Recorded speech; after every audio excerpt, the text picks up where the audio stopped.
We've learned a lot of melodies, and we've been playing them without vibrato. What is vibrato? Well, when you sing, vibrato is the natural relaxation of your vocal cords that makes the pitch kind of go like this.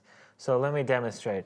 We've got a pitch without vibrato, and now I'll relax it with vibrato, and now we have vibrato. My vibrato is not very good with the voice, but my vibrato is awesome with the cello, and I want your vibrato to be awesome with the cello too. So on the cello, I am going to play third finger on the D string, and I'm just going to wiggle my hand. I'm going to rock it back and forth. You can try it with me. Leaving the third finger on the string, I'm just going to sort of like rotate my hand, kind of like I was turning a doorknob. If you were turning a doorknob, let's say you were jiggling a doorknob to see if it was locked or not. You might go back and forth, and you don't need any force. You're just going to twist and rotate kind of the whole forearm. The whole forearm is going to rotate. And I'm going to move that rotation, and I'm going to anchor it with the third finger on the D string. Let's hear what that sounds like.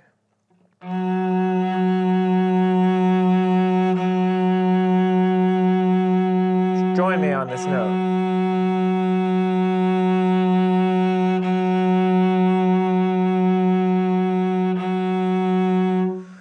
Already, I just want to say that you can vibrate very fast or very slow. And right now I want us to vibrate somewhere in the middle, actually just at that natural speed that you might jiggle a door handle at. And that's going to allow us to stay relaxed. What you don't want to do is get really tight with your vibrato and go really fast and like clench your hands so it sounds like this. We don't want that. We want a relaxed vibrato. Let's try practicing the vibrato in our D major scale. As we go through this curriculum, there's going to be a lot of opportunities for us to use a scale as a way to practice a new technique. So I'm going to play a D major scale, one octave up and down with vibrato.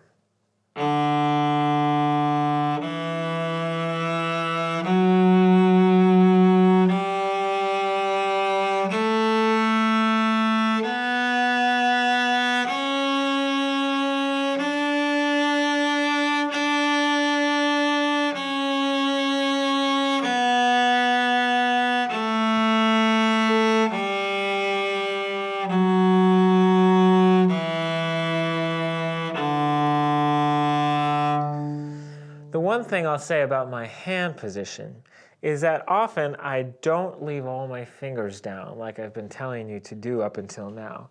Often when vibrating, it helps to leave the other fingers slightly above the string so that you can really pivot just on the finger that is sounding. But what you don't want to do is stick those fingers way up. That is a no-no. You want to keep everything kind of relaxed and close to the string. Feel free to practice your octave scale with vibrato on your own time. The way we're going to start to apply this to music is with the melody Dies Irae that we learned recently. Let me perform Dies Irae with you with vibrato, and it's really going to help the sound start to resonate and feel relaxed, and it'll be more expressive than it was when we learned it without vibrato. I'll do this with the E drone.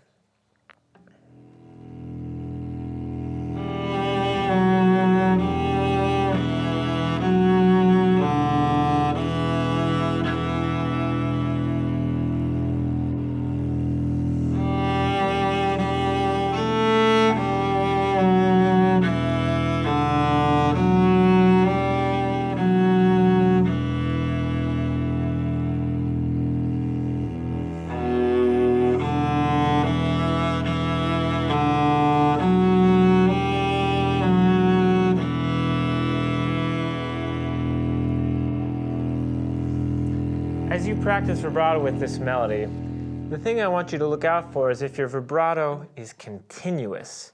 We want our default vibrato to kind of be uniform and not be erratic. Sometimes people vibrate with tension only on certain notes, and it'll sound like this.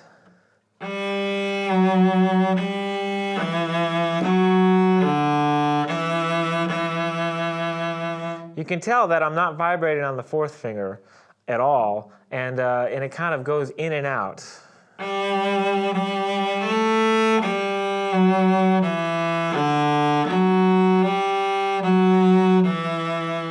See while you're practicing if you can make sure your vibrato is continuous even when you change notes. You can start to apply this vibrato to any of the pieces of music we're learning, but keep in mind that this idea of continuous vibrato is a classical style technique. We're going to use vibrato in a different way for other styles, and in fact, we're going to use it far less frequently in fiddle music or in jazz or in other groove-based music. But if you're ever playing a slow melody, particularly Dies Irae, or the next song we're going to learn, French folk song, the vibrato is going to sound really nice, and I think you'll enjoy the sounds coming out of your instrument.